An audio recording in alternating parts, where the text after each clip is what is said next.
Yeah. Those all of them that you really get. Right. You want, if you give me page green, I can do hers. She didn't come that day. Okay. All right, so let's finish number 5. We were at a place, I think, it was almost at the end, right? You were also, we didn't understand what We you were were at doing. angle BAC minus angle MAC. Would you like the Right. test? We didn't actually have to do that. So is this A, this is B, this is C? No. Totally wrong. You want to see the test? A, Or the- no, A is at the top. B And is then at it's the bottom. X and X. That was it. Yeah. After doing it for a couple more times yesterday, it went well. You did it for your other class? Of course, right? By that time. We started to hit the nail on the head right here. We started to figure it out. Yeah. So I labeled this, I think, as pi over 6 minus theta, Mm-hmm. or theta, yeah. Right? Right. Okay. So what we have here is a right triangle, and this whole side is 2x. Mhm. Everybody agree? And what's pi over 3 equivalent to in degrees? That's 60 degrees? 60 degrees. So it's a little easier to think about when it's in the degree mode. If that's 60, then this whole thing up here is what? 30. It is indeed 30. Which in radians is pi over 6. Right. And then so that other angle is going to be pi over 6 minus theta, and we're left with angle MAC. Right. Okay. Now, if I know this is a 30, 60 right triangle, I know there's special numbers that go along the sides. It's a 1, 2, square root of 3. Yeah. Does that make sense? So this across from 30 is times 1. Yes. Hypotenuse would be times 2. Yes. So if this is 2x, then this is 4x, okay? And then it over here is 1 times the square root of 3. So this is 2 square root of 3x. Does that make sense? Yes. You just multiply 2x times square root of 3. Right. Okay, so are we good? So we have a 1, 2 square root of 3 triangle. Everybody okay with that so far? Okay, so it wanted me to show, the problem was something. It wanted you to show that theta equals pi over 6 minus the tan to the negative 1 of 1 over 2 square root of 3. Mm-hmm. Right. So it wants you to actually solve for this guy theta here, Mhm. right? Yes. So does it make sense if we find the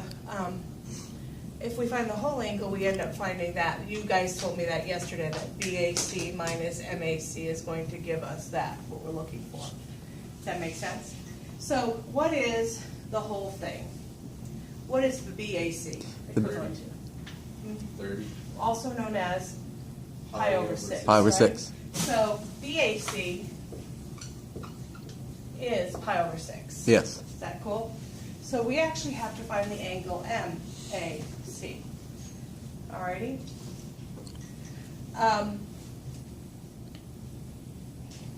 If we go through this process, we can actually find sides and angles of these opposite sides. So for example, this guy here, if I'm looking for whatever this is, it is the opposite, right, over adjacent. So x over 2 times the square root of 3x. So, which the x's cancel. So that's how they get the 1 over 2 square root of 3. Yeah. So if I'm looking at this from this angle here, from this whole angle, this is opposite, this is adjacent, right? Mm-hmm. Okay, and you guys told me it was BAC minus MAC. So MAC is going to be, if I kind of look at it this way, bless you, okay? So it's the tangent, right, of pi over 6 minus theta. So far, so good. Yes. And then opposite over equals opposite over adjacent. Mm-hmm. Everybody cool with that?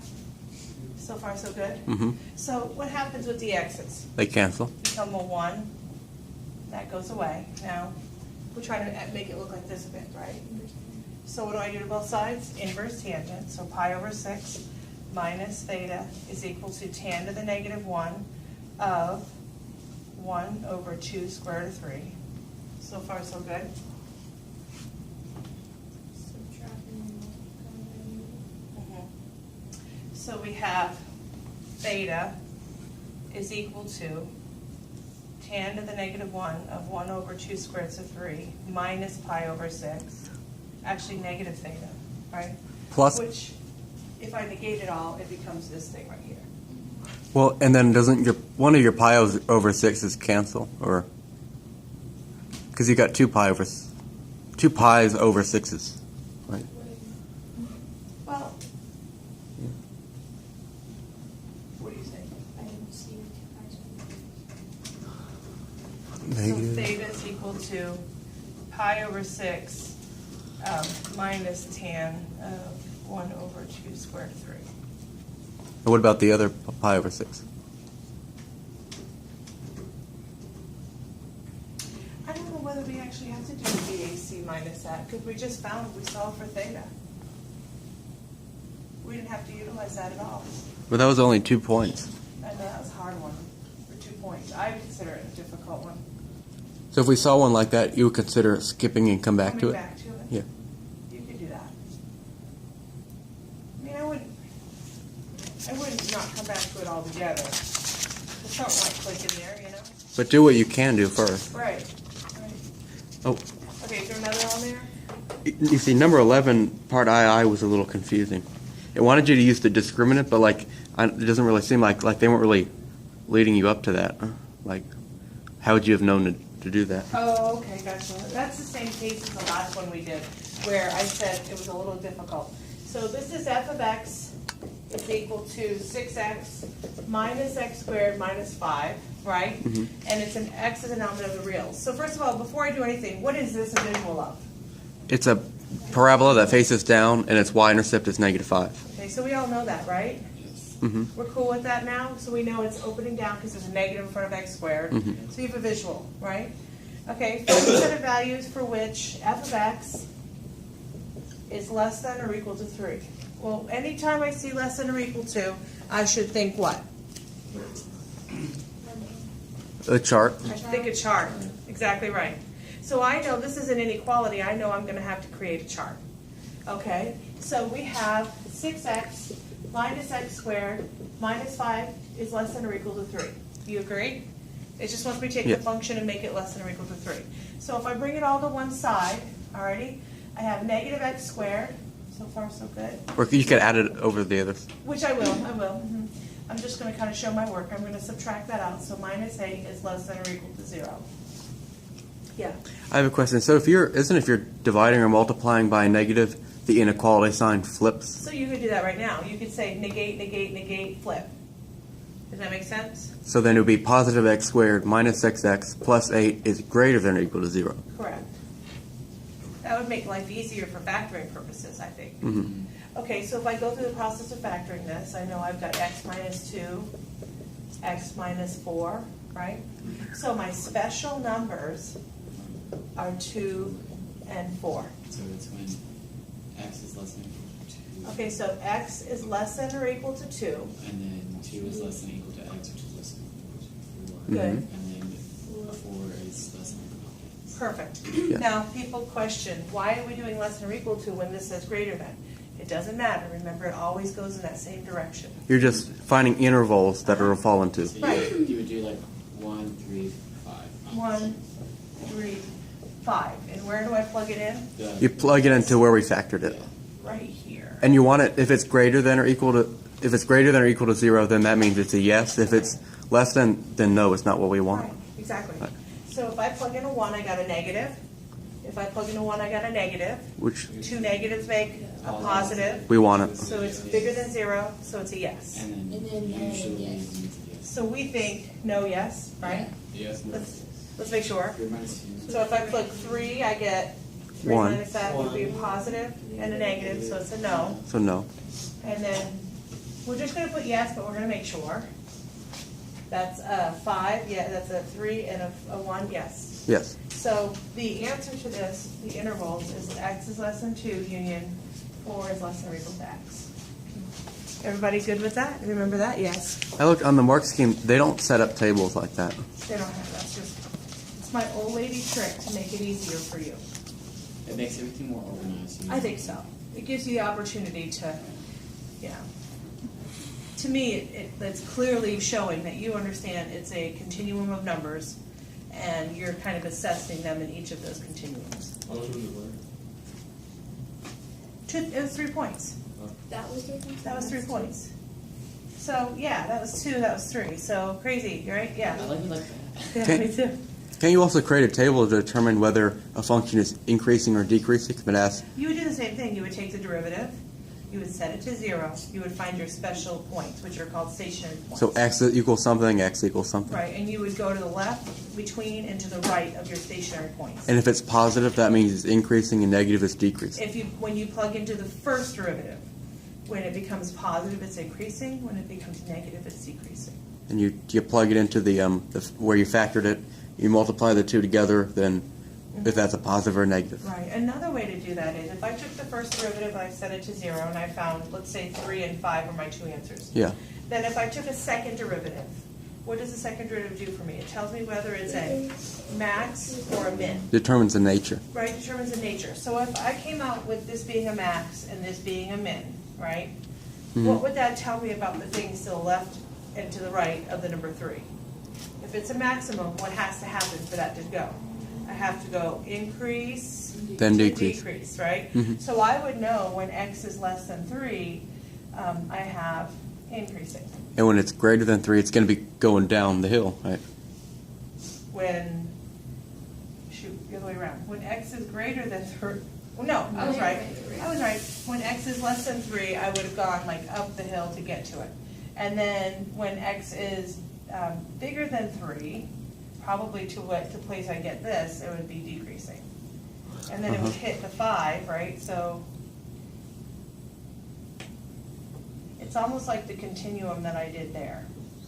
So like from here to here would be decreasing, and then it would start to increase again, so like so. So you kind of see the resemblance of that chart. This is what we call a sign chart. So I took that thought process of a sign chart and created that for you guys to have that same concept. Yes? And we don't have to worry about point of inflection? No. Is that ace math too? I don't even know if it's this one too. Maybe a little bit. Okay, so then part II. Are we good with this one though? With a little review. Whenever I see an inequality, I would create the chart. It would help. Okay, so for part II. So the function is given by, once again, f of x equals 6x minus x squared minus 5. It says, given that the line y equals mx plus c is tangent,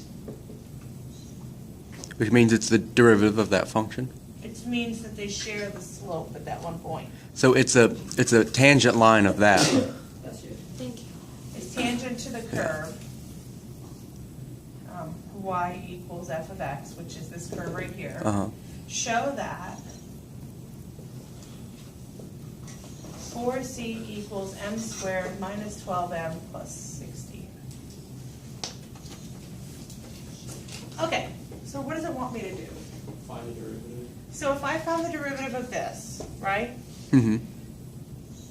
I would know that the derivative of this should be equivalent to Y is equal the same place as this, right? The same, like they touch at that one point where that derivative happens. Does that make sense? So what do? I take mx plus c equals what? Negative 2x plus 6. Okay. So now what do? You're going to combine like terms and the values. use the discriminant? So if I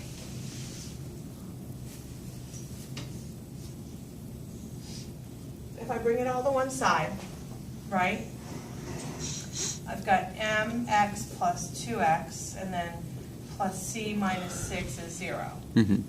So if I was to find the discriminant of this thing, I would have b squared minus 4ac. And because they hit once, it's going to be equivalent to 0. Because it's a tangent line. Because it's a tangent line. So what's A, what's B, what's C? A is and 2. M plus 2? We don't have an a. We don't. Because the a is squared. Zero. It's 0. so 0. And then m plus 2. And so B is m plus 2. And then C. C minus 6. All right. And then we're just going to be left with, That doesn't seem right, though. you know, B squared. So you took the equation they gave you and set it equal to the derivative at the very beginning? Yeah, so what is it saying to me? It's saying, let's read it again. It says, given that the line y equals mx plus c is tangent to the curve, so basically I have this parabola that's opening upside down, right? Mhm. And it's telling me that this line, mx plus c, is tangent to the, real close to it, is tangent to the curve. That's pretty. So it's tangent to the curve, just like that. It wants me to show that 4c is equal to m squared minus 12m plus 16. So what do I have to do to show that these two are working? So I have to actually say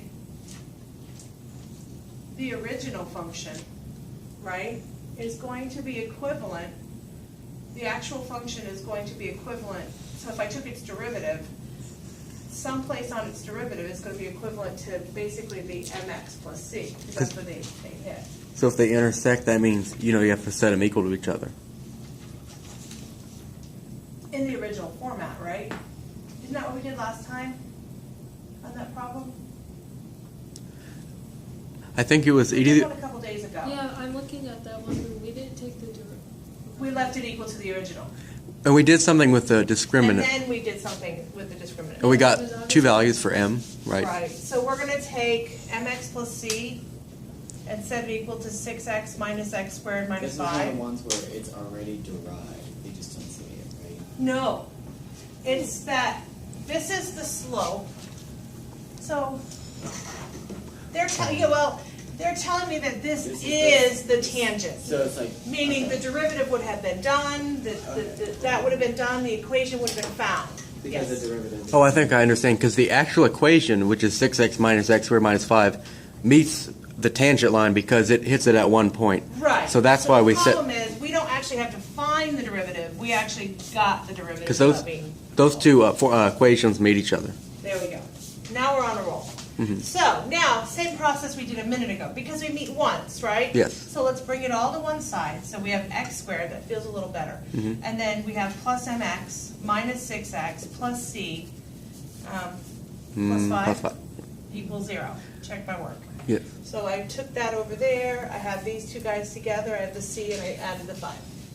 Are we good? Mhm. So, A, this feels a little better, A is 1. Mhm. What's B? M minus 6. 6. M minus 6 and plus C. 5. So you just factored out the x's. C plus 5. It's kind of weird because don't get caught up in that. It's only C. It's only C. It's not actually C. Right. It's just We're that. going to call it C. It's a constant. Right. I hate that. Okay, so say that again. That. You just kind of factored out the x's to get all of them. Yeah. So you say whatever's in front of x squared is my A, whatever's in front of x is my B, and whatever doesn't have an x are my C. Okay. So in this case, B squared minus 4 times A times C. That feels a little better. Okay, are we good? All right, so let's go through this process. Here comes the rain, right? So we have m squared. Glad, so those fires will stop. I hope so. Minus There's a 12m fireman. plus 36, right? Uh-huh. And then negative 4 times C. So Negative minus 4th. 4C. Minus 20. Okay, it's really equals to 0 because they touch one. Yes. Okay. What? No? What? You sure? Okay. So we have m squared. And it wants me to make it look like that. Yeah. Yeah. So basically, what does it want me to do? It wants me to bring 4c on one side and leave everything else on the other. Mm-hmm. Are So we could okay? you just like knowing that's what you're answering, you have all the numbers, can Yeah. you just like rewrite it? Yeah. Make it pretty and you're done.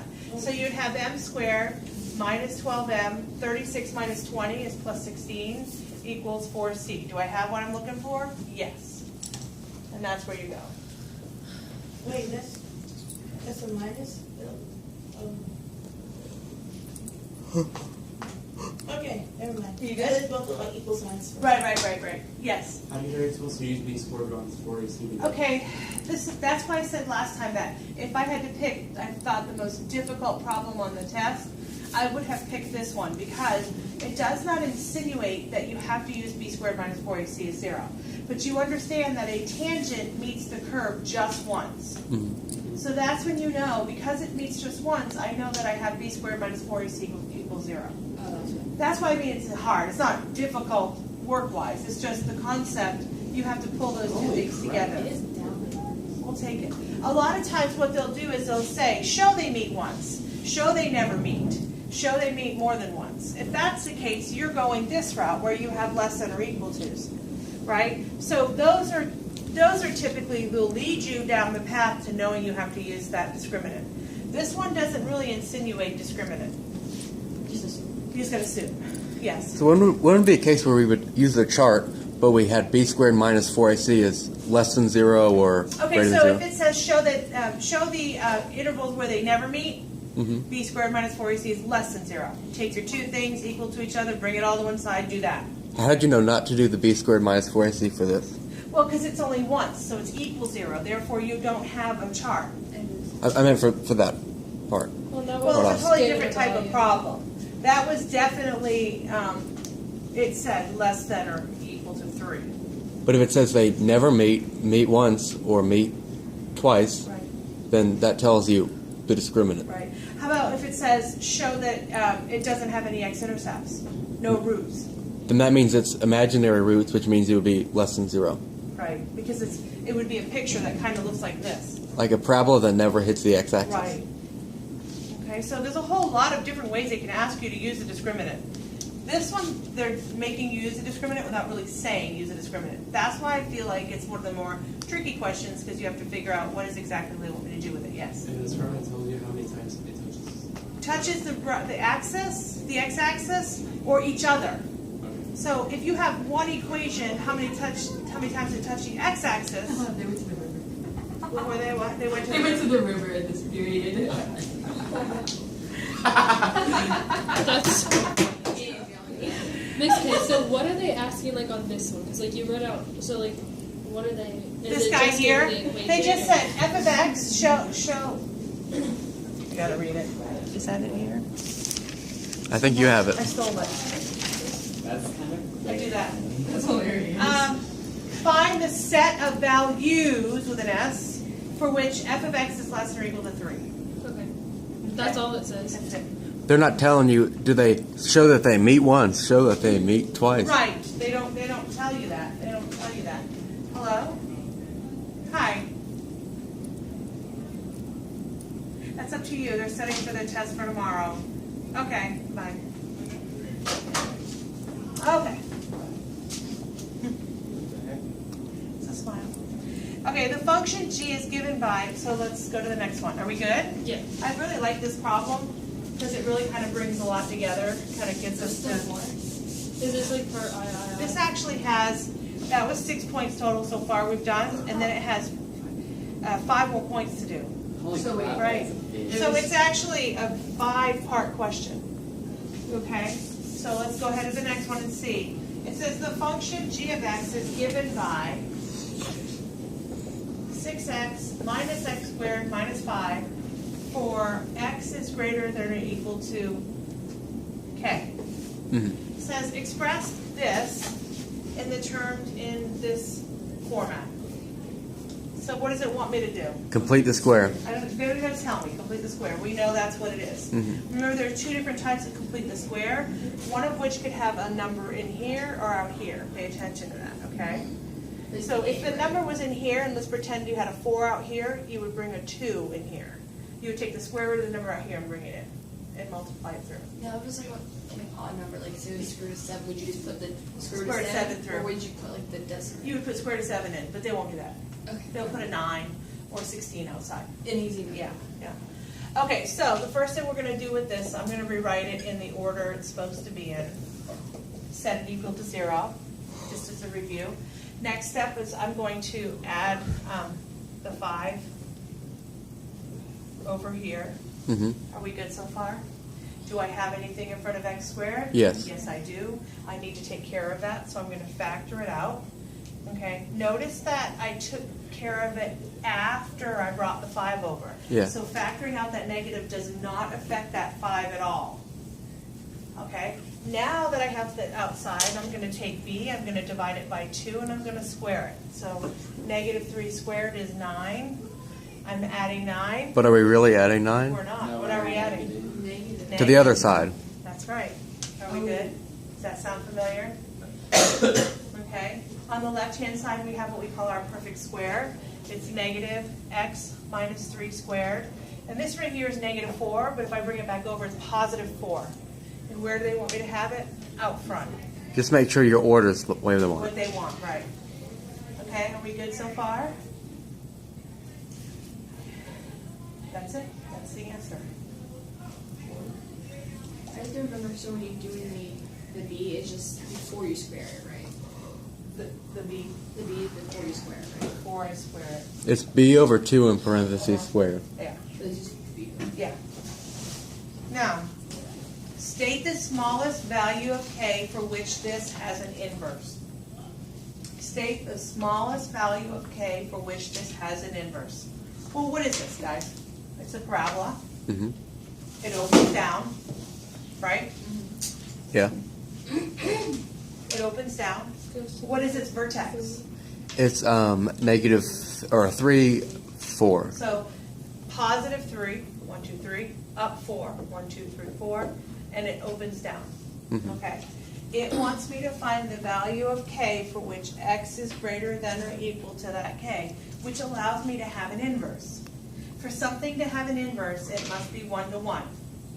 Monotonic. Monotonic, meaning only going in one direction. In this case, it's going up, then down. So, what is the smallest value of k which allows me to have an inverse? It's the place at which the x is the line of symmetry. You do typically to the right, right? You want to keep Well, in it. this case, x is bigger than or equal to k. So I care about the things that are bigger than that. So this is what I'm keeping.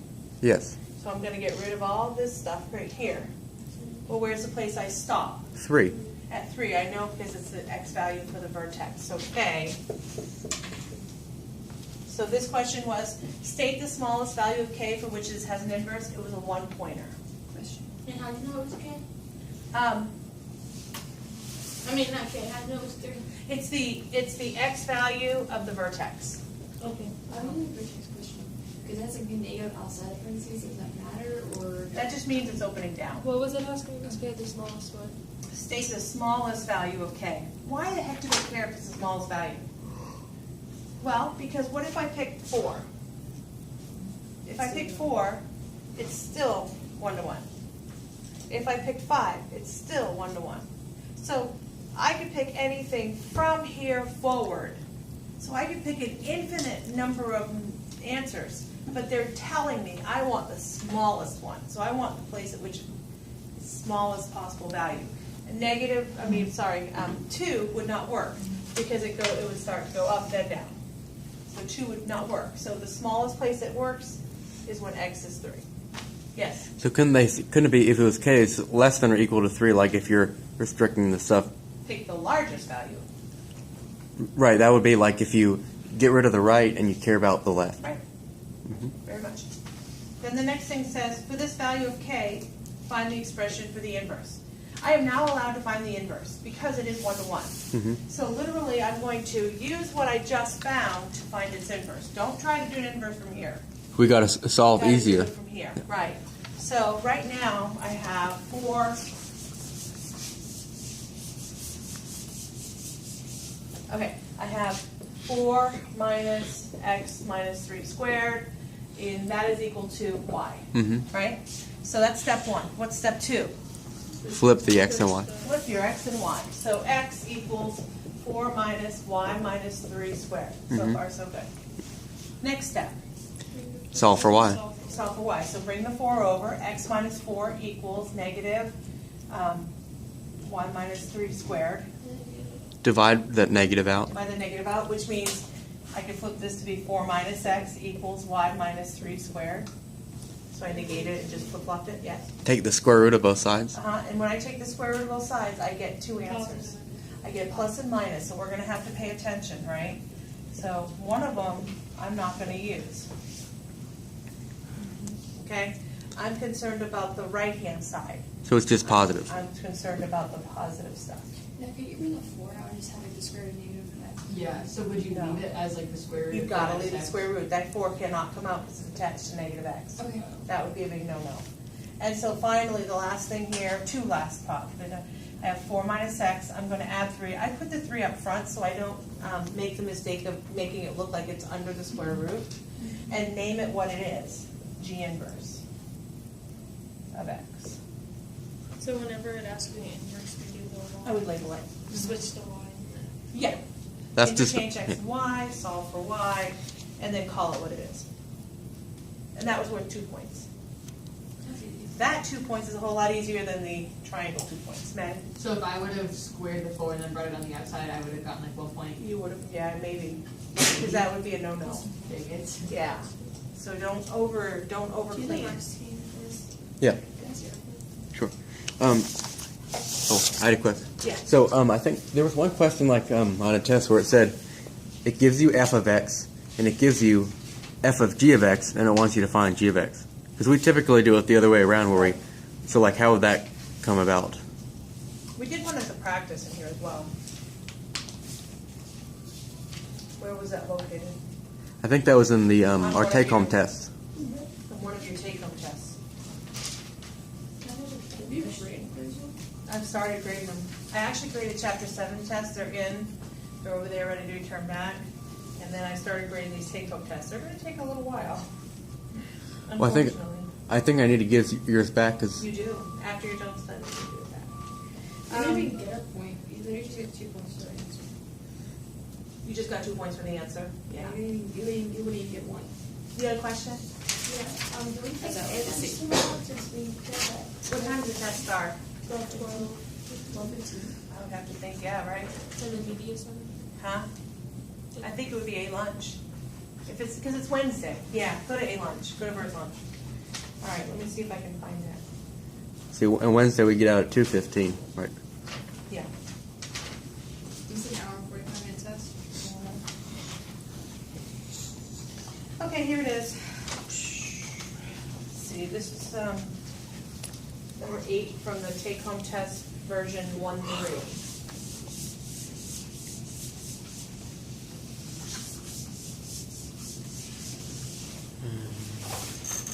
So it says, part I says, express 4x squared plus 12x plus 10 in the form of ax plus b squared plus c. Hi! How are you? Good, how are you? I was just asking about you yesterday. Yep, I asked your mama how you doing. How's everything? It's all right. Yeah? Yeah, I'm working in school. What'd you bring? First. Actually, Um, popcorn. Okay, bring the 10 over. It will set it to 0, right? Uh-huh. Yeah. Not the machine or whatever. Like that. Or is it correct? Really? Complete Yeah. the square. Oh,